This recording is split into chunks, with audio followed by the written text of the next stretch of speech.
അധ്യാപകന്റെ കൈവെട്ടിയ കേസ്. മുഖ്യ സൂത്രധാരന്റെ ശിക്ഷ മരവിപ്പിച്ചു. മതനിന്ദ ആരോപിച്ച അധ്യാപകന്റെ കൈവെട്ടിയ കേസിലെ മുഖ്യ സൂത്രധാരന് ഹൈക്കോടതി ജാമ്യം അനുവദിച്ചു. പോപ്പുലർ ഫ്രണ്ടിന്റെ മുൻ ജില്ലാ ഭാരവാഹിയായിരുന്ന MK നാസറിന്റെ ശിക്ഷ മരവിപ്പിച്ചാണ് കോടതി ജാമ്യം അനുവദിച്ചത്. വിചാരണ കോടതി വിധിക്കെതിരെ നൽകിയ അപ്പീൽ പരിഗണിച്ചാണ് ഹൈക്കോടതി നടപടി. MK നാസറിന് ജീവപര്യന്തം തടവാണ് വിചാരണ കോടതി വിധിച്ചിരുന്നത്. കേസിൽ അറസ്റ്റിലായ നാസർ 9 വർഷമായി ജയിലിലാണ്. ആലുവ കുഞ്ഞുണ്ണിക്കര സ്വദേശിയായ നാസറാണ് കൈവെട്ട് കേസിലെ മുഖ്യ സൂത്രധാരനെന്നാണ് അന്വേഷണ ഏജൻസി കുറ്റപത്രത്തിൽ വ്യക്തമാക്കിയിരിക്കുന്നത്.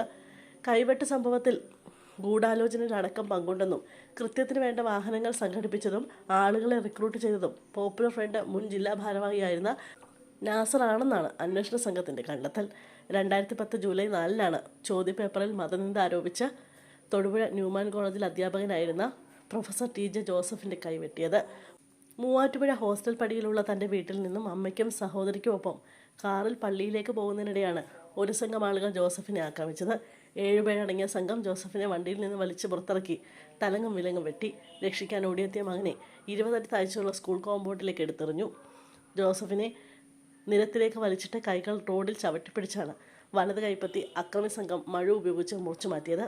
തുടർന്ന് കൈപ്പത്തി ഒരു പറമ്പിലേക്ക് വലിച്ചെറിയുകയും ചെയ്തു.